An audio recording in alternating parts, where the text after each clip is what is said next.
Não, na verdade a gente há algum tempo desenvolveu em Brasília o Instituto Brasileiro de Direito Público, e havia muitas provocações, propostas por parte de amigos, colegas de São Paulo, no sentido de levar essa proposta, as discussões que nós travávamos aqui, visita de professores estrangeiros, debate sobre direito comparado, tudo aquilo que a gente desenvolve academicamente também para São Paulo. A gente tem, né, uma vivência muito grande na vida acadêmica de São Paulo, compartilha de muitos debates.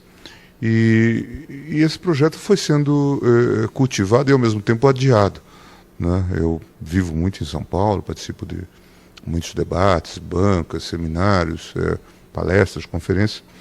E há algum tempo, então, me recomendaram que conversasse com o professor Zé Luiz Junqueira, que tem essa boa experiência da São Leopoldo Mandic, uma faculdade de ponta na área de odontologia, porque estava interessado em eventualmente fazer algo idêntico na área de direito. Nós conversamos e então esse projeto avançou e agora estamos começando então com a Escola de Direito lá.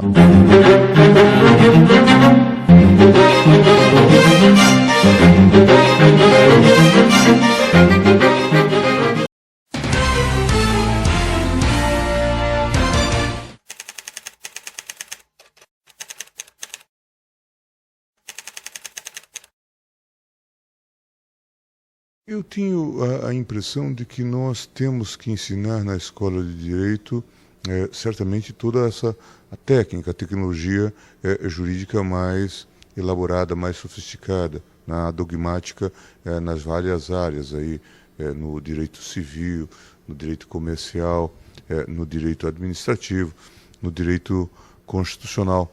Mas a gente deve passar uma mensagem de respeito às instituições, de respeito às regras do jogo, de perda de um certo sentido meramente utilitário do direito, de tentar obter determinados fins a partir de truques hermenêuticos, né? E é por isso que a gente insiste muito no respeito às regras do jogo, respeito à Constituição, cumprimento dos direitos fundamentais, uma posição garantista. Acho que é preciso que haja esse ethos nas escolas de direito. Portanto, uma boa competência, sem dúvida nenhuma, nós temos que cultivar isso, temos que preparar o estudante, inclusive, para esse ambiente internacionalizado, daí a necessidade de um diálogo de direito comparado, a formação em línguas, que tudo isso se impõe nesse novo contexto, mas é preciso realmente que ele valorize o respeito à Constituição, né? Isso é realmente importante, isso é fundamental. E o que a gente sabe hoje em relação ao quadro anterior? É que as coisas estão num processo muito intenso de mudança. E, por isso, não basta ter esse saber dos receptáculos, aquele saber estático, né? Qual é o profissional do direito ideal? A gente faz essa pergunta sempre em todas as circunstâncias. Certamente isso, essa pergunta os escritórios de advocacia fazem, nós também aqui, quando temos assessores, nós que lidamos com essa massa de processos e temos que identificar talentos também, e a vida na academia facilita isso. Em geral, eu tenho muitos ex-alunos aqui trabalhando comigo, ou também em sala de aula a gente muitas vezes vê isso, os professores que têm mais ou menos talento. Mas o que é fundamental, me parece, hoje? Não é apenas identificar o sujeito que tem um saber pleno sobre determinadas áreas, né? É fundamental também que a gente identifique o sujeito que tem capacidade de continuar a aprender, né? Esse é o novo quadro. E a escola, eu acho que hoje tem que incutir nesse estudante esse hábito de continuar a estudar. Porque, veja, mais do que ocorria no passado, hoje disciplinas inteiras desaparecem, elas perdem a importância de uma hora para outra. Veja que a internet introduziu aí disciplinas que não estavam contempladas, né, no contexto geral, e algumas disciplinas estão perdendo a sua importância. Então, a gente precisa de lidar com pessoas, de ter pessoas que tenham capacidade de continuar aprendendo, mesmo depois da conclusão do seu ciclo profissional. O que significa que o ciclo profissional não termina nunca, não?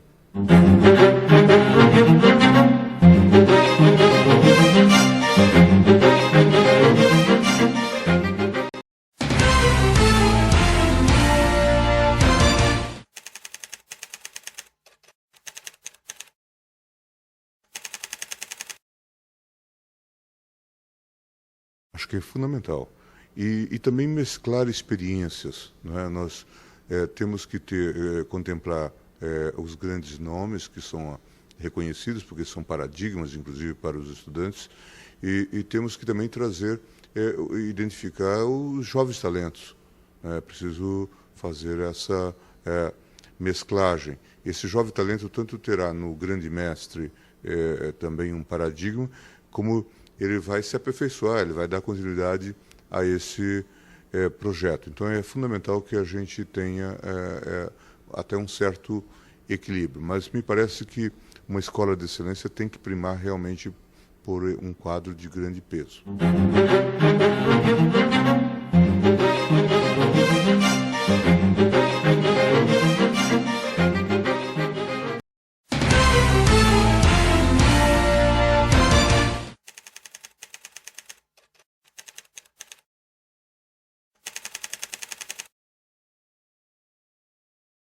Eu tive grandes mestres. O professor Moreira Alves, por exemplo, foi até meu orientador no mestrado e foi um excelente mestre. O professor Josafá Marinho, que foi senador e foi um professor de Teoria Geral do Direito Público.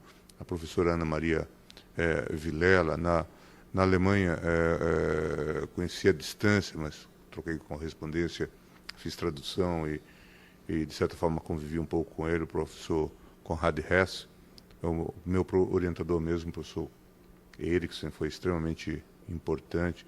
O professor Peter Heber se transformou num grande amigo.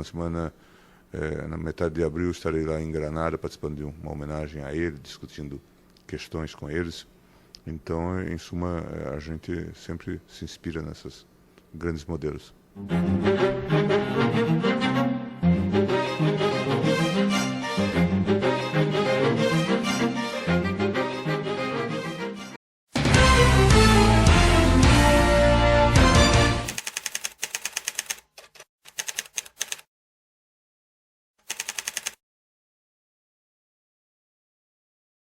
Há muitas ideias em trânsito, em tramitação, há muita gente tentando resolver vários problemas da justiça. Nós já avançamos bastante no Supremo Tribunal Federal, agora com a implantação da repercussão geral e da súmula vinculante, e sem grande violência, porque, veja, na maioria dos casos o tribunal reconhece a repercussão geral, mas ele não precisa agora ficar discutindo cada um daqueles processos individuais conexos com aquela questão que teve a repercussão geral reconhecida. Então, eu acho que nós estamos agora já numa outra fase, tanto é que no ano passado distribuímos 30 mil processos. A média que nós tínhamos tido nos últimos anos era de distribuição de 100, 110, chegamos a 160 mil processos ano aqui no Supremo Tribunal Federal, a partir do ano 2000. Acho que em 2002 chegamos a 160 mil processos. Ora, então vejo que é um progresso enorme.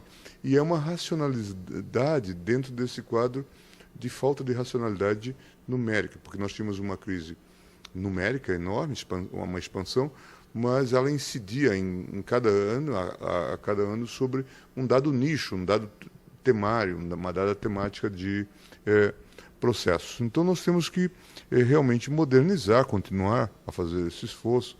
A tecnologia nos ajuda, o processo eletrônico e, claro, nós temos que dar maior celeridade a todo esse processamento. Acho que isso nós estamos conseguindo. O Brasil depende muito também, por conta de sua diversidade, da atuação que diz respeito ao direito do STJ. Eu percebi, por exemplo, e depois agora como presidente do CNJ, que os tribunais têm formação um pouco assimétrica, né? E é por isso, então, eu pude compreender muito a demanda dos advogados no sentido de ter um STJ até mais aberto do que o Supremo, porque eles querem ter essa revisão. Por isso eu não estou muito seguro de que propostas que fazem as demandas encerrar em segunda instância, elas vão ter grande trânsito, grande apelo. Pelo contrário, eu fico desconfiado de que elas vão esbarrar nesse limite de realidade no estágio atual. Mas elas servem de metáfora, estimulam-nos a melhorar a prestação judicial. Nós temos uma grave crise. A própria crise, por exemplo, do ficha limpa, se a gente olhar, se deu por quê? Por conta das mazelas propriamente do sistema criminal. A não definição, a demora nas decisões. E aí nos levou para esse atalho institucional. Se a gente conseguisse, talvez, focar as energias, consumir as energias e dedicar energia para emprestar maior celeridade aos processos, e aí a gente pode ter até focos, processo criminal, determinadas ações, etc., talvez a gente conseguisse avançar significativamente e sanar problemas, e aí não precisar ser tão inventivo, né?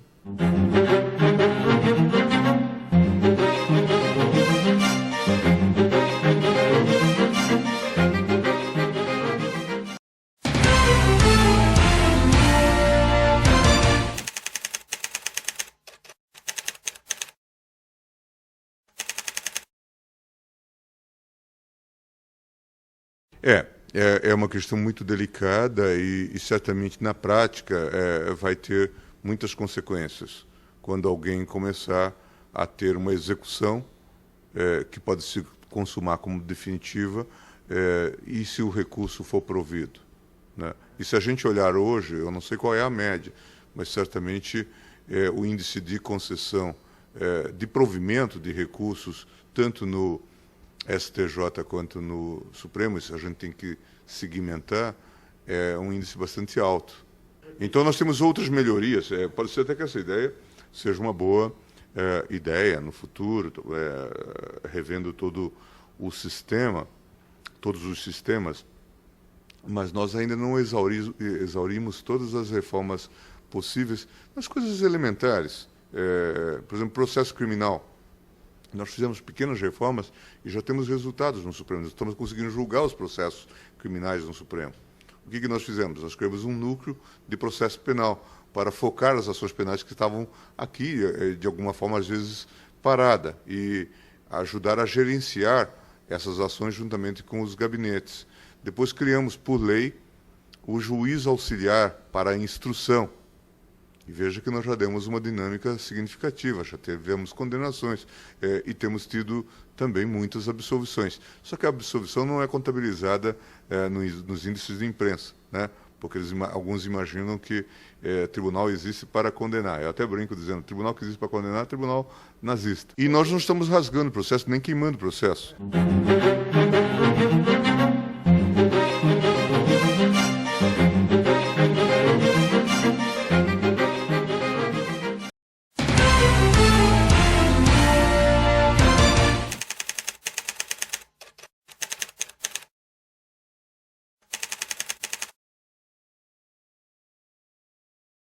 Ela cumpre seu papel.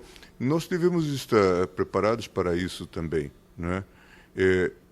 Quem quiser fazer o seu julgamento a partir dos referenciais da mídia vai acabar louco, porque, obviamente, ela assume um papel ou posições, mais precisamente, a partir de referenciais muito superficiais, não é? De forma muito irrefletida, até porque não se pode exigir do jornalista e mesmo do órgão de comunicação um posicionamento denso sobre determinada temática, né? Então, eles assumem posições a partir dos lances de opinião que gravitam em torno dos jornais. A lógica dos tribunais é uma outra, é uma lógica muito mais longeva de responsabilidade com as instituições como um todo. Agora, a mídia cumpre um papel importante de traduzir o que a média da população está a pensar sobre um dado o tema, né? Então, a gente não pode simplesmente dizer que não toma conhecimento da opinião da mídia. Mas se a gente tiver que decidir quantas vezes a gente tem até que ajudar a mídia a compreender determinadas situações. Às vezes a gente tem que, em determinadas matérias, proteger o indivíduo contra si mesmo, contra a sua própria sanha, não é? O indivíduo, às vezes, bate palma para essas ações policiais em marcha, não é? Esquecendo que daqui a pouco o violentado é um filho, é um vizinho, será ele próprio, não é? Então, isso a gente viu em muitas das ações, e a história de crises de democracia indica isso, né? Então, às vezes a gente tem que ajudar a proteger o indivíduo contra os seus próprios instintos, né? Há uma metáfora no direito americano que fala, às vezes, que há um sujeito bêbado e um sujeito são, né? No contexto da jurisdição constitucional, né? Nós não devemos ser o bêbado, né?